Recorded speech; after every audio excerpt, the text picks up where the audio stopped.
Welcome to the online platform of एमर्स online classes. तो आज के क्लास में क्या करना है, तो आज के क्लास में जैसे कि आप जानते हैं कि हमारा जो class 10th Bihar board mathematic आपका जो एनसीईआरटी बुक में हम लोग 1 से लेके 5 चैप्टर तक जो है, यानी आपका वास्तविक संख्या, बहुपद, आपका दो चर वाले रैखिक समीकरण, युग्म, आपका द्विघात समीकरण, आपका अर्थमेटिक प्रोग्रेशन यानी एपी, समांतर श्रेणी, इन सारे यानी पांचों चैप्टर को हम लोगों ने खत्म कर दिया था।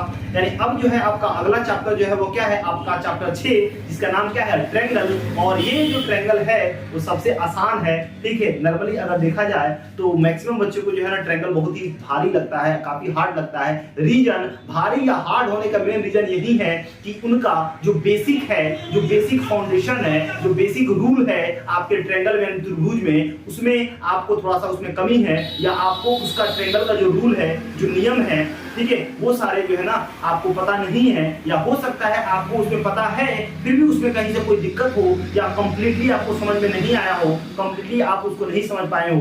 क्लास 9th में आप जानते हैं कि चैप्टर 7 में आपका जो ट्रायंगल दिया हुआ है, जिसमें वो सारे रूल्स को आपको डिस्कस करना था, उन सारे चीजों को क्या करना था, आपको पढ़ना था। तो क्लास 9th में अगर आप नहीं पढ़े हुए हैं, फिर भी क्लास 10th में अगर आप इस वीडियो को अगर अच्छे से देखते हैं, यानी आपका जो चैप्टर 7 है, चैप्टर 6 जो है आपका क्लास 10th में है, और चैप्टर 7 जो है वो क्लास 9th में, ट्रायंगल दोनों का मतलब वही है। नॉर्मली जितने भी बेसिक टर्मिनोलॉजी हैं उन सारे जो कि आपको क्लास 9th में पढ़ना था, उन सारे को कवर करते हुए ही हम लोग क्या करेंगे, आपके क्लास 10th में 6 चैप्टर यानी ट्रायंगल को हम लोग, यानी त्रिभुज को हम लोग देखेंगे।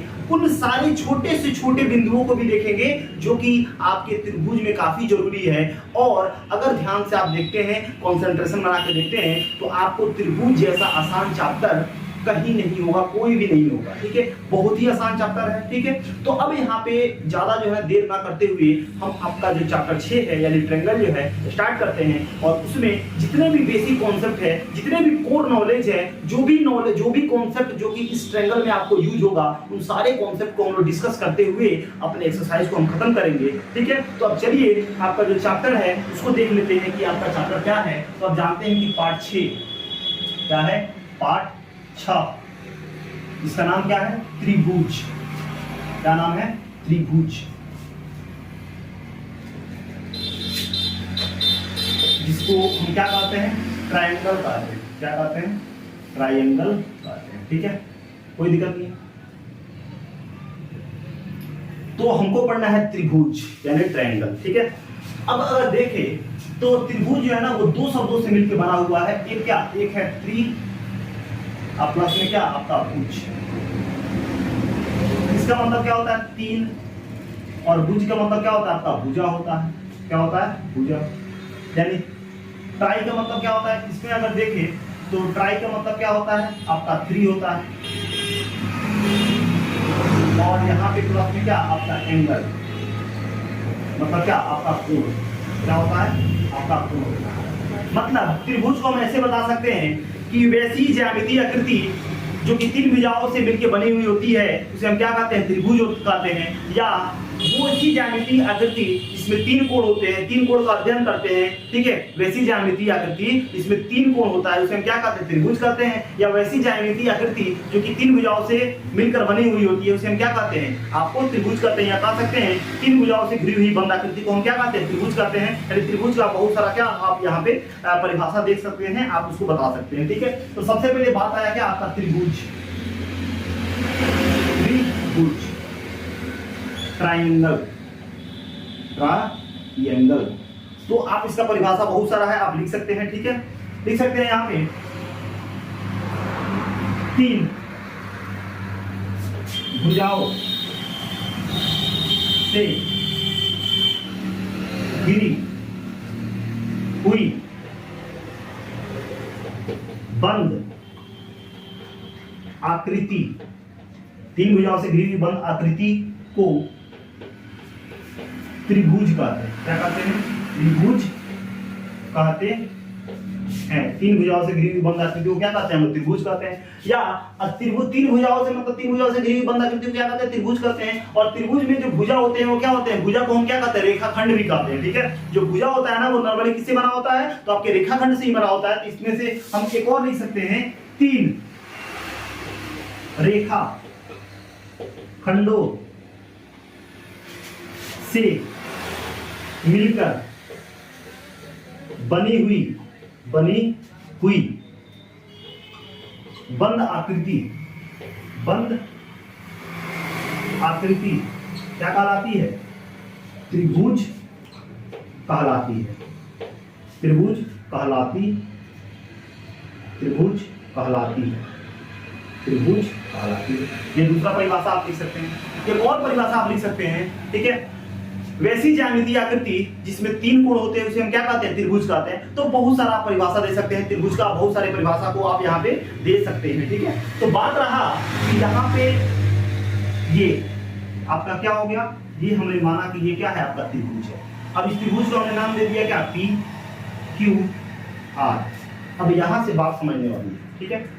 तो अब बात करें तो यहाँ पे ये जो PQ है ये क्या है? एक इसका भुजा है, यानी PQ क्या हो गया? भुजा हो गया। एक भुजा PQ, एक PR एक भुजा हो गया, और QR क्या हो गया? एक भुजा हो गया, ठीक है। तो बात करें तो यहाँ पे हम PQ जो लिखा हुआ है ये PQ क्या हो गया? PQ जो है ना एक भुजा हो गया, किसका? त्रिभुज का। तो हम PQ को जो है ना हम क्या लिख सकते हैं? QP भी लिख सकते हैं। क्या लिख सकते हैं? QP भी लिख सकते हैं। जैसे अगर यहाँ पे आपका PR है ना तो उसको हम क्या लिख सकते हैं? RP भी लिख सकते हैं, ठीक है। या अगर QR है ना तो हम क्या लिख सकते हैं? RQ भी लिख सकते हैं, ठीक है। तो इसका ऑर्डर को बदल दीजिएगा ना तभी इसमें कोई फर्क नहीं पड़ता है। आप PQ को QP लिख सकते हैं, PR को RP लिख सकते हैं, और QR को आप RQ भी लिख सकते हैं। इसमें कोई दो राय नहीं है, ठीक है। आप यहाँ पे PQ भी लिख सकते हैं। PQ एक भुजा है त्रिभुज का। QP भी क्या है? एक आपका भुजा है। QR एक भुजा है, या RQ भी आप भुजा कह सकते हैं, या PR भी कह सकते हैं, या RP भी कह सकते हैं। ये है भुजा वाली बात, ठीक है। समझ में आ रहा है? इसमें कोई दिक्कत नहीं है। बात समझ में आया? अब यहाँ पे बात है, ये तो हो गए भुजा, ये क्या हो गए? भुजा की बात हो गई, ठीक है। अब बात रहा है एंगल यानी कोण की बात। तो यहाँ पे क्या है? एक कोण है, ये दूसरा कोण है, और ये क्या है? तीसरा कोण है। तो जिस कोण को दिखाना है ना, आप हमेशा ध्यान रखिए कि अगर इस कोण को दिखाना है तो ये कोण जो है ना वो किस भुजा के बीच में आ रहा है? तो QR और PR के बीच में क्या आ रहा है? आ रहा है। तो यहाँ पे अगर इस एंगल को दिखाना ना तो हम कहेंगे QRP। क्या लिखेंगे? एंगल QRP लिख सकते हैं। और यहाँ पे पूछा जाए कि बताइए QRP में किस एंगल का बात हो रहा है? तो जो बीच में होता है ना, जो बीच में जो देता है ना उसी एंगल का बात हो रहा है, ठीक है। तो यहाँ पे हम QRP में किस एंगल का बात हो रहा है? R का बात हो रहा है। या आप कोई बच्चा ये कह सकता है कि QRP भी बोल दे, और कोई बच्चा यहां से भी ये ले सकता है, और कोई बच्चा यहां से भी ये ले सकता है। तो QRP कहे चाहे PRQ कहे, ये दोनों क्या है? बात बराबर है। यानी कोई बच्चा जो है ना आपको PRQ भी कह सकता है, या कोई बच्चा जो है ना QRP भी कह सकता है। दोनों बात वही है, अंतर बस यही है कि R जो है ना बीच में होना चाहिए, और जो एंगल बीच जो है ना जो बीच में होता है उसी एंगल का बात होता है। जो बीच में होता है उसी एंगल का बात होता है। तो अगर यहाँ पे हम लिखते हैं कि एंगल RPQ, तो बताइए एंगल RPQ लिखते हैं या एंगल QPR लिखते हैं, तो बताइए इसमें किस एंगल का बात हो रहा है? इस RPQ में, ये तो RPQ लिखे चाहे QPR लिखे, बात तो वही है। अब बताइए इसमें किस एंगल का बात हो रहा है? तो हमने अभी बताया कि बीच वाला, यानी P बीच वाला कौन है? ये। यानी इसमें किसका बात हो रहा है? इस एंगल का बात हो रहा है। तो अगर कहीं पे अगर RPQ लिखे यानी R यानी आपका बीच वाला वही रहे, और इसका पहले वाले को और अंतिम वाले की में क्या कर दे? अगर बदल दे तो उसमें कोई फर्क पड़ने वाला नहीं है। यानी RPQ में भी एंगल P का बात हो रहा है, और QPR में भी एंगल P का बात हो रहा है। मतलब ये दोनों एंगल क्या है? आपके बराबर ही है। दोनों एंगल में आपके एंगल P का ही बात हो रहा है। और अगर लिखे अगर किस एंगल को दिखाना है तो क्या लिख सकते हैं? PQR लिख सकते हैं। क्या लिख सकते हैं? PQR लिख सकते हैं। या हम लिख सकते हैं क्या? आपका RQP भी लिख सकते हैं। क्या लिख सकते हैं? आपका RQP भी हम क्या कर सकते हैं? लिख सकते हैं। मतलब इन दोनों में किसका बात आ रहा है? Q का बात आ रहा है। मतलब क्या ये दोनों क्या है? सेम है। दोनों क्या है? सेम है। कोई दिक्कत समझ में आ रहा है? जैसे अगर यहाँ पे लिखे एंगल STQ, तो बताइए इसमें किस एंगल का बात हो रहा है? T का बात हो रहा है। अगर यहाँ पे लिखे PMN, तो बताइए इसमें किस एंगल का बात हो रहा है? हमेशा बीच वाला, हमेशा बीच वाला। कोई दिक्कत? तो बताइए भुजा को पहचानने में या एंगल को पहचानने में यानी कोण को पहचानने में आपको कहीं से कोई दिक्कत है तो बताइए, ठीक है। इतना बात में अगर कोई दिक्कत है तो बोलिए। समझ में आ रहा है कि नहीं आ रहा? बोलिए, ठीक है। इसमें कोई दिक्कत नहीं है। तो अब अगर बात आए तो यहाँ पे ये समझ में आ गया कि नहीं आएगा? इसमें कोई दिक्कत है तो बोलिए, ठीक है। अब इसके अलावे जो है ना थोड़ा सा अब ये हम समझ लेते हैं कि अगर दो रेखा एक दूसरे को क्या करते हैं, किसी एक बिंदु पर प्रतिच्छेद करते हैं। मान लेते हैं कि इस बिंदु जो है ना, ये बिंदु O पे प्रतिच्छेद करते हैं ना, तो इसके आमने सामने का कोण क्या होता है, बराबर होता है। यानी आमने सामने का कोण क्या होता है, बराबर होते हैं। यानी ये इसके बराबर होगा और ये इसके बराबर होगा, और इसको क्या कहते हैं, सम्मुख कोण कहते हैं। क्या कहते हैं, सम्मुख कोण कहते हैं। ठीक है, या शीर्षाभिमुख कोण कहते हैं। ठीक है, तो इन सबको जो है ना हम बारी बारी से डिस्कस करेंगे। सबसे पहले जो है ना त्रिभुज में हमको क्या क्या पढ़ना होता है, इनको हमको देख लेते हैं। इन सारी चीजों को हम देख लेते हैं। तो त्रिभुज में क्या होता है, तो त्रिभुज में बहुत सारे टर्म होते हैं। यानी त्रिभुज में आपको क्या करना पड़ना होगा, तो त्रिभुज के बहुत सारे इसमें नए टर्म्स ऑफ ट्रायंगल, त्रिभुज के टर्म्स ऑफ ट्रायंगल मतलब का त्रिभुज के पद के बारे में कहते हैं। त्रिभुज में क्या क्या होता है बताइए, किसी त्रिभुज में क्या क्या होता है। तो किसी भी त्रिभुज में आपको तो पता है कि तीन कोण होता है। क्या होता है, किसी भी त्रिभुज में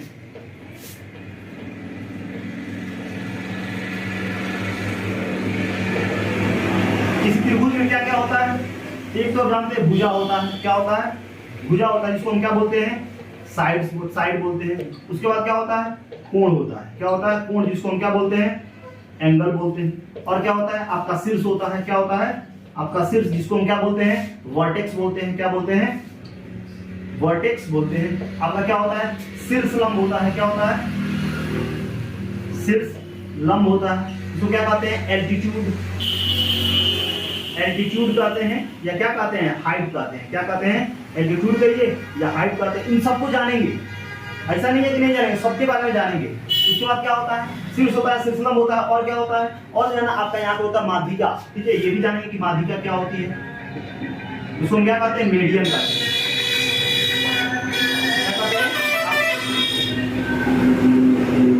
माध्यिका कहते हैं। ठीक है, क्या हो गया, भुजा हो गया, हो गया, माध्यिका हो गया, क्या हो गया, माध्यिका हो गया। ठीक है, कुछ दिक्कत नहीं है। अब आगे जो है एक होता है क्या, इसमें माध्यिका हो गया। ठीक है, और एक होता है आपका गुरुत्व केंद्र। गुरुत्व केंद्र, ठीक है, जिसको सेंट्रॉइड कहते हैं या सेंटर ऑफ ग्रेविटी कहते हैं। क्या कहते हैं, सेंट्रॉइड, सेंट्रॉइड कहते हैं या सेंटर ऑफ ग्रेविटी कहते हैं। सेंटर ऑफ ग्रेविटी, सेंट्रॉइड कहिए या सेंटर ऑफ ग्रेविटी कहिए। तो त्रिभुज में क्या होता है, एक तो भुजा होता है, एक आपका कोण होता है, आपका शीर्ष होता है, आपका शीर्षलंब होता है, आपका माध्यिका होता है, और आपका क्या होता है, गुरुत्व केंद्र होता है। ठीक है, तो अब बात किया जाए, ठीक है, तो त्रिभुज में कितने भुजा होते हैं, तो एक भुजा, PQ एक भुजा, QR एक भुजा और PQ एक भुजा। ठीक है, तो नॉर्मली अगर बात करें तो बारी बारी से सब इसको देखेंगे। तो सबसे पहले क्या है, भुजा है, तो इसको जो है ना अब क्या करते हैं, इसको हम मिटाते हैं, और मिटाने के बाद देखते हैं कि भुजा क्या होता है, कोण क्या होता है, शीर्ष क्या होता है, शीर्षलंब क्या होता है, माध्यिका क्या होता है, गुरुत्व केंद्र क्या होता है। इन सबको अब डिस्कस करते हैं अगले स्लाइड में, इसको इरेज करके। ठीक है, तो आपको लिखना है तो लिखिए। अब अगले स्लाइड में क्या करते हैं, इसको इरेज करते हैं। चलिए देखते हैं अगले स्लाइड में।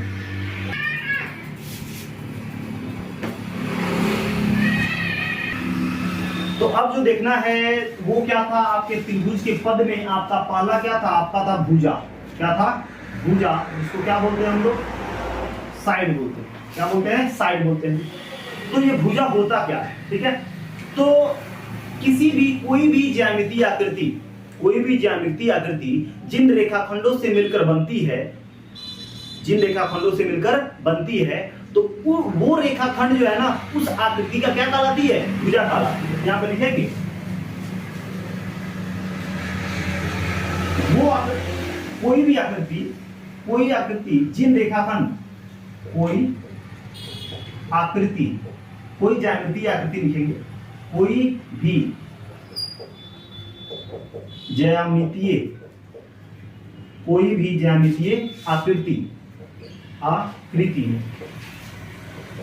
जिन रेखाखंडों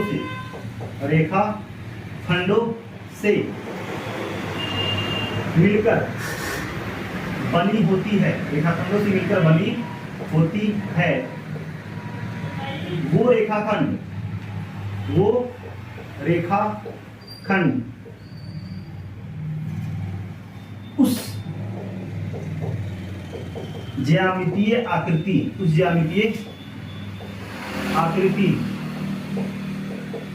की भुजा कहलाती है,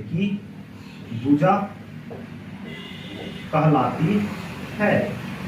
क्या कहलाती है? भुजा कहलाती है। यानी कोई भी ज्यामितीय आकृति जिन रेखाखंडों से मिलकर बनी हुई होती है वो रेखाखंड उस ज्यामितीय आकृति की क्या कहलाती है? भुजा कहलाती है। जैसे अगर बात करें तो त्रिभुज जो है, अगर ये बनाए यहाँ पे त्रिभुज लिख दिए, ये कर देते हैं P, ये कर देते हैं Q और ये कर देते हैं R, ठीक है। तो बताइए ये जो ज्यामितीय आकृति है कि नहीं है, इसमें कई आपको रेखाखंड दिख रहा है? एक PQ एक रेखाखंड दिख रहा है, एक QR एक रेखाखंड दिख रहा है और एक PR भी क्या कर रहा है? रेखाखंड दिख रहा है। तो अगर बात करें तो इसमें जो भुजा हो जाएंगे यानी त्रिभुज की भुजा, यानी यहाँ पे लिखेंगे त्रिभुज PQR के भुजा, भुजाएं PQR के भुजाएं क्या हो जाएगी? एक तो आपका PQ हो जाएगा, क्या हो जाएगा? PQ एक रेखाखंड है कि नहीं है? तो एक हो जाएगा PQ कहिए और चाहे QP कहिए। आप जानते हैं PQ कहिएगा चाहे PQ कहिएगा, PQ कहिए चाहे QP कहिए, बात वही है। एक होते E हो जाएगा, एक हो क्या हो जाएगा? PR होगा कि नहीं होगा? PR हो जाएगा, PR एक रेखाखंड हो जाएगा और QR क्या हो गया? QR भी एक रेखाखंड हो जाएगा। तो वही कह रहा है कि कोई भी ज्यामितीय आकृति, ये ज्यामितीय आकृति जो है ना वो कितने रेखाखंडों से मिलकर बनी है? तो 3 रेखाखंडों से मिलकर बनी है। तो यही 3 रेखाखंड क्या होता है? इस आकृति का क्या कहलाती है? भुजा कहलाती है। तो इस त्रिभुज की भुजाएं क्या हो जाएंगी? इस त्रिभुज की भुजाएं हो जाएंगी, एक PQ हो जाएगा, एक PR हो जाएगा और एक QR हो जाएगा। आप PQ को आप QP भी लिख सकते हैं, आप PR को RP भी लिख सकते हैं, आप RQ को QR को क्या लिख सकते हैं? RQ भी लिख सकते हैं, ठीक है। आप इसको ऐसे भी करके आप लिख सकते हैं। ये सब क्या है? ये भुजाएं ही हैं। क्या है? भुजाएं ही हैं। तो बताइए त्रिभुज की कितने भुजाएं हैं? कितने भुजाएं हैं त्रिभुज की? 3 भुजाएं। त्रिभुज की कितने भुजाएं हैं? यानी आपको यहाँ पे कितना भुजा दिख रहा है? एक PQ दिख रहा है, एक PR दिख रहा है और एक QR दिख रहा है। तो अगर पूछा जाए कि त्रिभुज के कितने भुजाएं हैं तो नॉर्मली लिखेंगे त्रिभुज के क्या? 1 2 और 3 यानी त्रिभुज की भुजाएं की, यानी लिखेंगे त्रिभुज के भुजाओं की संख्या कितनी होती है? भुजाओं की संख्या कितनी होती है? बताइए कितनी होती है? 3 होती है। कितनी होती है? आपका 3 होती है। कितनी होती है? 3 होती है। PQ ये 1 2 और 3, ठीक है। एक भुजा ये यहां से लेकर यहां तक एक PQ भुजा, एक P से लेकर R दूसरी भुजा और QR क्या? आपका तीसरी भुजा। तो भुजा समझ में आया कि नहीं आया? भुजा को में दिक्कत है? बताइए समझ में आया कि नहीं आया? इसमें कोई दिक्कत नहीं होता, ठीक है। अब बात आया भुजा के बाद क्या है? आपका कोण। क्या आया? कोण। इसको क्या बोलते हैं हम लोग? एंगल बोलते हैं। क्या बोलते हैं? एंगल, ठीक है। तो बताइए त्रिभुज आपको समझ में आ रहा है कि नहीं आ रहा है? इसमें कहीं से कोई अगर दिक्कत हो तो बताइए, ठीक है। बात समझ ना? तो अब यहाँ पे अगर कोण की बात करें तो 2 भुजाओं के बीच की झुकाव को क्या कहते हैं? हम लोग कोण कहते हैं, ठीक है। किसी भी ज्यामिति में 2 भुजाओं के बीच की दूरी को या 2 भुजाओं के बीच की झुकी माने 2 भुजाओं के बीच में क्या? 2 भुजाओं के बीच के झुकाव को हम क्या कहते हैं? आपको हम कहते हैं क्या? आपको कोण कहते हैं, ठीक है। तो सबसे पहले बात है कोण को हम क्या लिखेंगे? तो लिखेंगे यहाँ पे कि कोई भी ज्यामितीय आकृति, कोई भी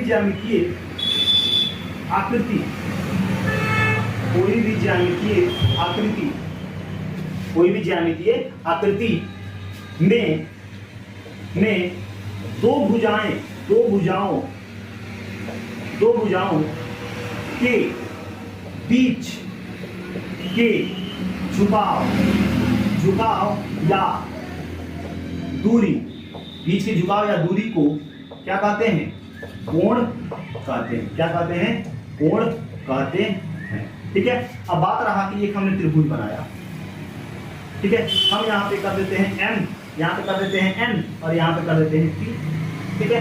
अब यहाँ पे 2 भुजा कौन कौन से? मान लो कि एक MN एक भुजा हो गया और एक NP एक भुजा हो गया। तो इन दोनों भुजा के बीच का दूरी कौन है? ये तो है। क्या है? यही तो है। तो इसी को क्या कहते हैं? हम लोग कोण कहते हैं। तो MN और NP के बीच की दूरी क्या हो गया?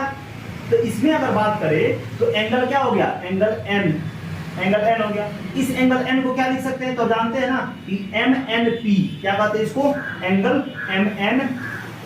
आप एंगल N भी कर सकते हैं और एंगल MNP भी कर सकते हैं, MNP भी कर सकते हैं। और इसमें किस एंगल MNP में किस एंगल का बात हो रहा है? बीच वाले का, यानी M का बात हो रहा है, ठीक है। तो अब देखो यहाँ पे एक NM हो गया, एक भुजा हो गया और एक MP एक भुजा हो गया। तो 2 भुजाओं के बीच के झुकाव कौन है? आपका M है ना। तो यहाँ पे क्या लिख सकते हैं? Angle M। एंगल एम को हम उसको क्या लिख सकते हैं, एनएमपी भी लिख सकते हैं। क्या लिख सकते हैं, एनएमपी भी लिख सकते हैं। ठीक है, इसमें किस एंगल का बात हो रहा है, एम का बात हो रहा है। अब यहाँ पे ये एमपी एक भुजा हो गया और पीएन एक भुजा हो गया, इनके बीच की झुकाव या बीच की दूरी को हम क्या कहते हैं, एंगल कहते हैं ना। तो क्या हो जाएगा, एंगल पी को हम ऑल्सो क्या लिख सकते हैं, एंगल एम और पी, और क्या लिख सकते हैं, एन लिख सकते हैं। यानी इस एंगल में किसका बात हो रहा है, पी का बात हो रहा है, इस एंगल में किसका बात हो रहा है, एम का बात हो रहा है, और इस एंगल में किसका बात हो रहा है, एन का बात हो रहा है। ठीक है, तो आप एन को लिख सकते हैं एमएनपी, एंगल एम को लिख सकते हैं एनएमपी, और एंगल पी को लिख सकते हैं एमपीएन लिख सकते हैं। और इन सब में किसका बात हो रहा है, बीच का। एंगल कैसे पहचानते हैं, तो जो बीच में जो आपका अल्फाबेटिकल लेटर होता है वही क्या होता है, उसी एंगल का बात होता है। तो अब बताइए, तो अगर यहाँ पे बात करें तो इस त्रिभुज में कौन कौन सा एंगल है, तो आप एंगल एन को नॉर्मली एमएनपी लिख सकते हैं, एंगल एम को आप एनएमपी भी लिख सकते हैं, और एंगल पी को एमपीएन भी लिख सकते हैं। ठीक है, तो बताइए इस त्रिभुज में कितना कोण है, त्रिभुज में कितना कोण मिल रहा है, 1 2 और 3। हम कह सकते हैं त्रिभुज की कोणों की संख्या कितनी हो जाएगी, तो यहाँ पे लिख सकते हैं क्या, आपके त्रिभुज की कोणों की संख्या, त्रिभुज के कोणों की संख्या कितनी हो जाएगी बताइए, तो 3 हो जाएगी। त्रिभुज के कोणों की संख्या कितनी हो जाएगी, 3 हो जाएगी। तो बताइए भुजा और कोण में कहीं से कोई दिक्कत समझ में आया कि नहीं, भुजा क्या होता है, कोण क्या होता है, समझ में आया। इसमें अगर कहीं से कोई दिक्कत हो तो कमेंट बॉक्स में कमेंट कीजिएगा। ठीक है, अब चलिए अगले स्लाइड में आप देखते हैं क्या, आपको शीर्ष कि त्रिभुज के शीर्ष होते क्या। ठीक है, चलिए अब इसको लिखना तो लिखिए। अब चलते हैं अगले स्लाइड में, देखते हैं त्रिभुज के शीर्ष। तो अब जो है आपका जो अगला जो त्रिभुज के पद है वो क्या है, आपका शीर्ष। क्या है, शीर्ष, जिसको हम क्या कहते हैं, वर्टेक्स कहते हैं। क्या कहते हैं, वर्टेक्स। ये शीर्ष होता क्या है, तो लिखते हैं दो भुजाओं के उभयनिष्ठ यानी कॉमन का मतलब क्या, जो दोनों में आता हो, दो भुजाओं के उभयनिष्ठ बिंदु को क्या कहते हैं, शीर्ष कहते हैं। क्या कहते हैं, शीर्ष कहते हैं, यानी वर्टेक्स कहते हैं। जैसे अगर बात किया जाए, ये अगर त्रिभुज है, ठीक है, यहाँ पर हम दे देते हैं ए, यहाँ पर देते हैं बी, और यहाँ पर देते हैं सी। ठीक है, तो ध्यान दीजिए, AC क्या है, एक भुजा है, और BC क्या है, एक भुजा है। AC में और BC में क्या कॉमन आ रहा है, C कॉमन आ रहा है कि नहीं आ रहा है, यानी C उभयनिष्ठ है। तो हम कह सकते हैं क्या, यहाँ पे C क्या होगा, एक इसका वर्टेक्स होगा। उसी तरह CB में और AB में दोनों में क्या है, B उभयनिष्ठ है कि नहीं है, तो हम कहेंगे कि B भी क्या है, एक शीर्ष है। और उसी तरह CA में और BA में क्या है, A जो है वो उभयनिष्ठ आ रहा है कि नहीं आ रहा है, कॉमन आ रहा है। तो का उभयनिष्ठ यानी कॉमन होता है, दो भुजाओं के जो उभयनिष्ठ बिंदु है उसको हम क्या कहते हैं, शीर्ष कहते हैं। तो ये CA में A आता है और BA में A आता है, दोनों में A आता है, तो इस तरह से हम कह सकते हैं क्या, कि यहाँ पे जो A होगा ये भी क्या होगा, शीर्ष होगा। यानी इस त्रिभुज में जो आपका A, B और C दिया हुआ है, जो अल्फाबेटिकल ऑर्डर दिया हुआ है, यही क्या होते हैं, आपके शीर्ष होते हैं। क्या होते हैं, शीर्ष होते हैं। तो अगर पूछा जाए इस ABC त्रिभुज में शीर्षों की संख्या कितनी होती है, तो 3। ठीक है, तो यहाँ पे लिख सकते हैं क्या, त्रिभुज में शीर्षों की संख्या जो होती है वो कितनी होती है, तो आपकी 3 होती है। क्लियर है। तो अगर पूछा जाए यहाँ पे बताइए M है, N है, P है, तो बताइए M में शीर्ष कौन कौन होगा, एक P हो जाएगा, एक M हो जाएगा, और क्या हो जाएगा, N हो जाएगा। ये आपका क्या होगा, शीर्ष हो गया, आप जानते हैं। ठीक है, तो ये हो गया क्या, शीर्ष हो गया। अब आगे आपका जो टॉपिक है वो क्या है, आपका शीर्ष लंब। क्या है, शीर्ष लंब। अब 9th क्लास में आप लंब के बारे में पढ़े होंगे। ठीक है, सीधे सा मतलब लंब का मतलब क्या होता है, एक रेखा दूसरी रेखा को अगर 90 डिग्री के बिंदु पर क्या करती है, प्रतिच्छेद करती है, काटती है, तो उसे हम क्या कहते हैं, सिर्फ लंब कहते हैं। क्या कहते हैं, लंब कहते हैं। यानी एक रेखा दूसरी रेखा को क्रॉस किया, काटा, प्रतिच्छेद किया, लेकिन कितना डिग्री पे, 90 डिग्री पे अगर प्रतिच्छेद करता हो तो हम कहेंगे, जैसे मान लेते हैं कि ये जो आपका है A है, ये जो आपका AB रेखा है, और ये आपका P है, और ये आपका क्या है, Q है। तो हम कह सकते हैं कि AB जो है वो लंब है किसके, PQ के। लंब का मतलब क्या होता है, लंब का मतलब होता है कि अगर एक रेखा दूसरी रेखा को 90 डिग्री के कोण पे प्रतिच्छेद करे तो उस रेखा को हम क्या कहते हैं, वो दोनों जो रेखा होंगे वो एक दूसरे के क्या होंगे, लंबवत होंगे। ठीक है, तो अब बात रहा यहाँ पे कि तो लंब तो समझ गए, लंब क्या समझे कि अगर एक रेखा दूसरी रेखा पर क्या किए 90 डिग्री का कोण बनाए तो क्या कहते हैं, लंब कहते हैं। और शीर्ष का मतलब क्या होता है, शीर्ष का मतलब होता है कि शीर्ष से अगर रेखा जो है ना दूसरी रेखा पर पड़े और वो 90 डिग्री का अगर कोण बनाए तो उसे हम क्या कहते हैं, शीर्षलंब कहते हैं। क्या कहते हैं, शीर्षलंब कहते हैं। समझ में आ रहा है कि नहीं आ रहा, ठीक है, कोई दिक्कत नहीं है। तो यहाँ पे लिख सकते हैं शीर्षलंब का मतलब क्या होता है, आपको एल्टीट्यूड कहते हैं, एल्टीट्यूड कहते हैं, या इसी को हम क्या कहते हैं, हाइट भी बोलते हैं। ठीक है, तो शीर्षलंब क्या होता है, तो शीर्षलंब का मतलब ये होता है कि किसी त्रिभुज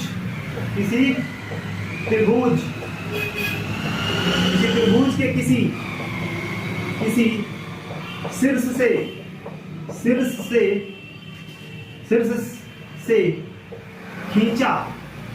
खींचा गया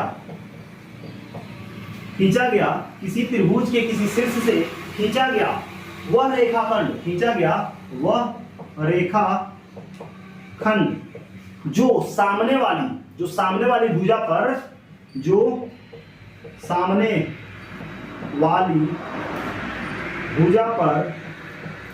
90 डिग्री का कोण अंतरित करे 90 डिग्री का कोण क्या करे, अंतरित करे, तो हम क्या कहते हैं, ठीक है, 90 डिग्री का कोण क्या करे, अंतरित करे, उसे हाँ, किसी त्रिभुज के किसी शीर्ष से खींचा गया वह रेखाखंड जो सामने वाली भुजा पर 90 डिग्री का कोण अंतरित करे, उस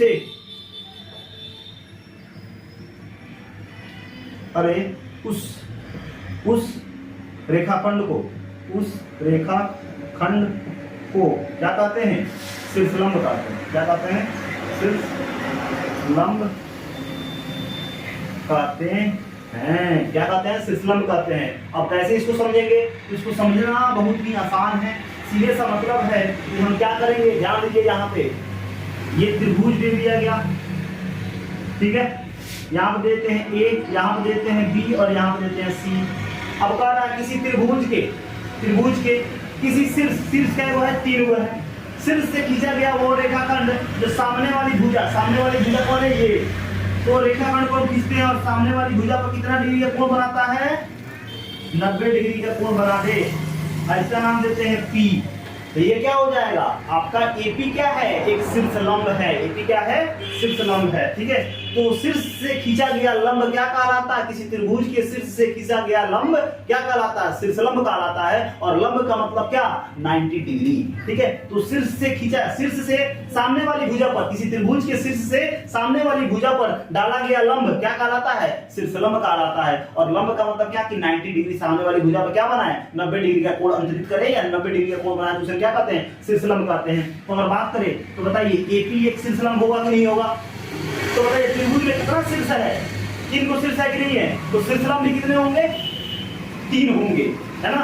मतलब जितना शीर्ष से खींचा गया लंब क्या कहलाता है, शीर्षलंब कहलाता है। तो त्रिभुज के शीर्ष का वो 3 को, तो शीर्षलंब भी क्या होगा, 3 होगा। जैसे एक शीर्ष से यहाँ पे खींचे, फिर यहाँ भी एक शीर्ष, यहाँ पे C शीर्ष है ना, तो इसे खींचे तो यहाँ पे बनेगा कि नहीं बनेगा, तो मान लेते ये P है, तो क्या हुआ, CQ एक शीर्षलंब हुआ कि नहीं हुआ।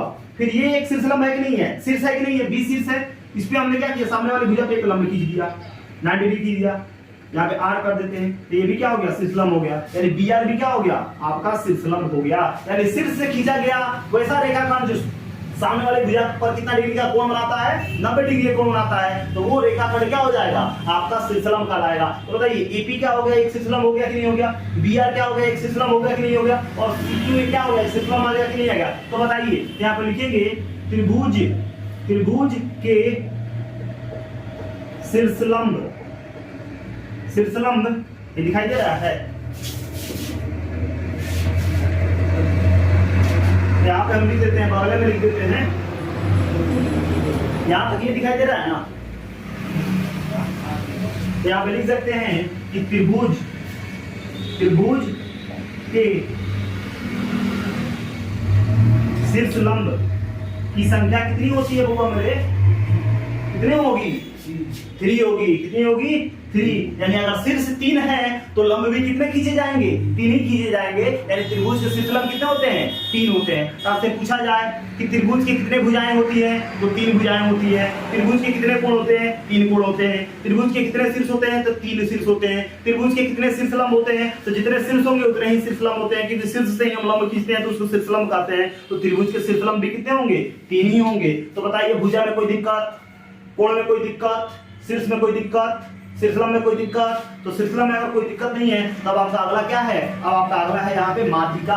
ठीक है, माध्यिका से ही पता चल रहा है कि 2 बराबर भागों में क्या कर रही है? माध्य का मतलब क्या होता है? माध्य का मतलब होता है कि जैसे अगर मान लेते ये रेखाखंड है, अगर ए बी क्या है आपका, अगर रेखाखंड है तो अगर हम लिखते हैं कि सी इसका माध्य है ना, सी क्या है? इस रेखाखंड का क्या है? माध्य है, माध्यिका है। इसका मतलब है कि अगर 2 cm है तो ये भी क्या होगा? 2 cm होगा। मतलब AC जो है ना बराबर होगा किसके?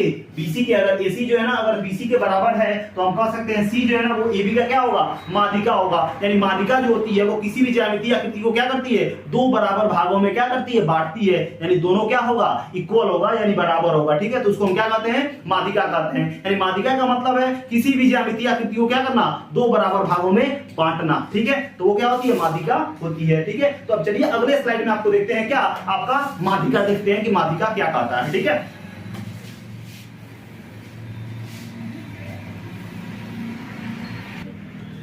तो अब यहाँ पे क्या है आपका जो अगला टॉपिक है त्रिभुज का, जो अगला पद है वो क्या है? माध्यिका। क्या है? माध्यिका, जिसको हम क्या बोलते हैं? मेडियन बोलते हैं। क्या बोलते हैं? मेडियन। ठीक है, तो ये माध्यिका होती क्या है? ठीक है, तो सीधे सा मतलब ये है कि किसी भी त्रिभुज में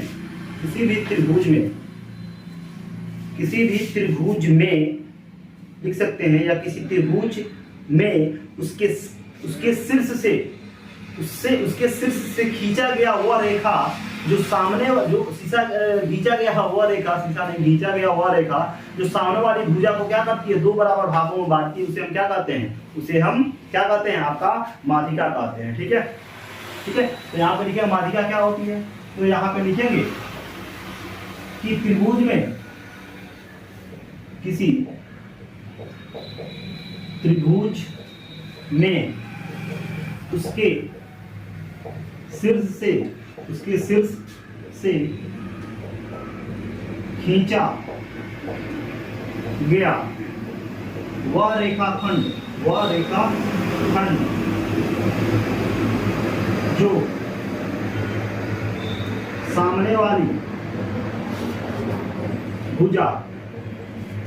जो सामने वाली भुजा को 2 बराबर भागों में बांटती है, 2 बराबर भागों में बांटती है, उस रेखाखंड को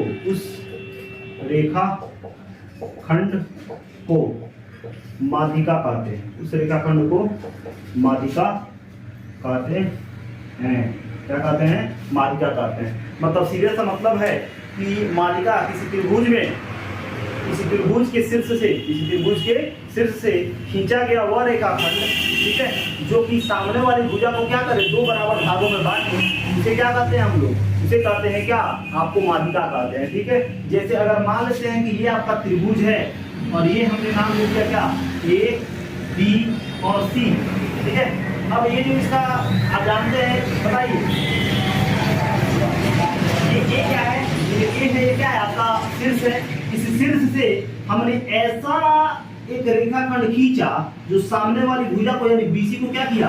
2 बराबर भागों में क्या कर दिया? बांट दिया, और इसका नाम देते हैं हम P नाम दे देते हैं। तो ये AP क्या होगा? जो अब यहाँ पे जो हमने भुजा यानी जो आपका शीर्ष है शीर्ष A से हमने एक ऐसा रेखाखंड AP खींचा जो कि सामने वाली यानी BC भुजा को 2 बराबर भागों में बांट दिया, तो हम क्या कहेंगे कि जो AP होगा ये क्या होगा? ये एक माध्यिका होगा। ठीक उसी तरह ये C क्या है? एक शीर्ष है ना, तो C से हमने क्या किया?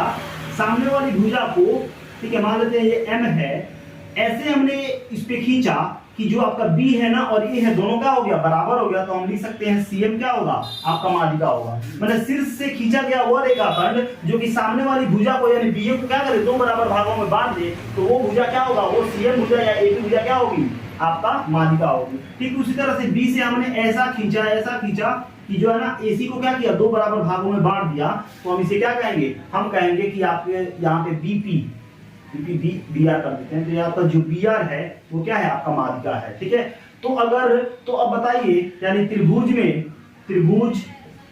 में माध्यिका की संख्या कितनी हो जाएगी, तो माध्यिका हमेशा शीर्ष से खींची जाएगी, तो शीर्ष 3 को है तो माध्यिका क्या खींचा जाएगा, 3 है ना, संख्या कितनी होगी, 3 हो जाएगी, कितनी हो जाएगी, 3 हो जाएगी। यानी इस तरह से क्या हो गया, आपका माध्यिका हो गया। ठीक है, यानी माध्यिका जो है ना किसी त्रिभुज में उसके शीर्ष से खींचा गया वो रेखाखंड जो सामने वाली भुजा को क्या करती है, दो बराबर भागों में क्या करती है, विभक्त करती है, दो बराबर भागों में क्या करती है, बांटती है। ठीक है, जो कि सामने वाली क्या हो जाए, सामने वाली भुजा जो है ना बराबर, मतलब दोनों इक्वल हो जाए, यानी जितना वो है उतना ही। जैसे बात करें यानी BC को जो है ना AP दो बराबर भागों में बांटी है, तो BP जो है ना वो PC के इक्वल हो गया। यहाँ पे BM में जो है ना BM जो है ना MA इक्वल हो गया, और यहाँ पे जो है ना BR जो आपका माध्यिका है इसमें क्या किया, AR को और CR को क्या कर दिया, बराबर कर दिया। तो हम कहेंगे कि आपका CM, हम कहेंगे आपका AP, और कहेंगे आपका क्या, जो आपका BR है वो क्या है, वो दिए गए त्रिभुज की क्या है, माध्यिका है। और इस तरह से हमारा माध्यिका क्या हो गया, खत्म हो गया। ठीक है, अब जो है ना आपका जो अगला है वो क्या है, गुरुत्व केंद्र है। क्या है, गुरुत्व केंद्र जिसको हम कहते हैं क्या, सेंट्रॉइड या सेंटर ऑफ ग्रेविटी,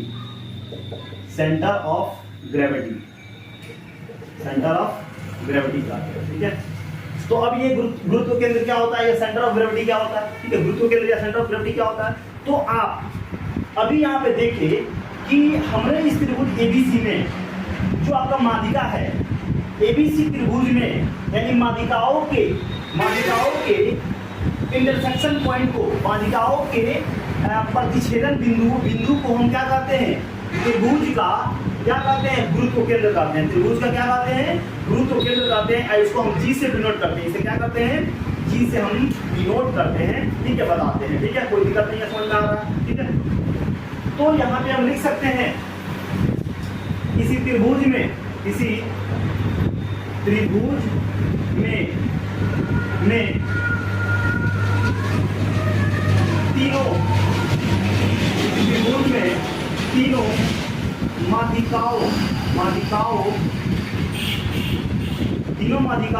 तीनों माध्यिकाएं जिस बिंदु पर आकर मिलती है उस बिंदु को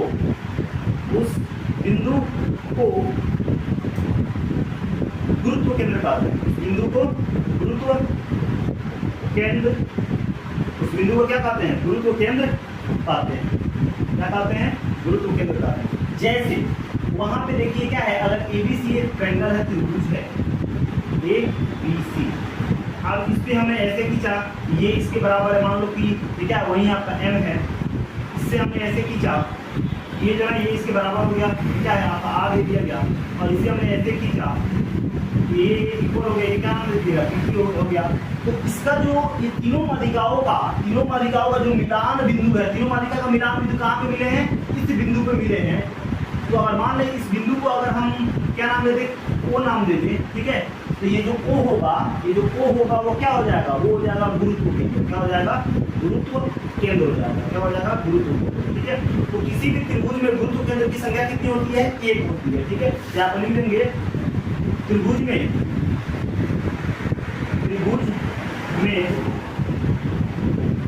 गुरुत्व केंद्र की संख्या कितनी होती है, तो आपका 1 होती है। कितनी होती है, तो आपका गुरुत्व केंद्र की संख्या कितनी होती है, तो 1 कितनी होती है, 1 होती है। ठीक है, और गुरुत्व केंद्र को हम क्या करते हैं, गुरुत्व केंद्र का जो ये क्या बोलते हैं उसको, गुरुत्व केंद्र का जो आपका रेशियो होता है, सेंटर ऑफ ग्रेविटी का जो क्या बोलते हैं, जो अनुपात होता है। ठीक है, तो यहाँ पे लिख देंगे गुरुत्व केंद्र को G से प्रकट करते हैं, ठीक है। और गुरुत्व केंद्र का यहाँ पर लिखेंगे गुरुत्व केंद्र, किसी त्रिभुज में गुरुत्व केंद्र का जो अनुपात होता है ना, त्रिभुज में किसी त्रिभुज में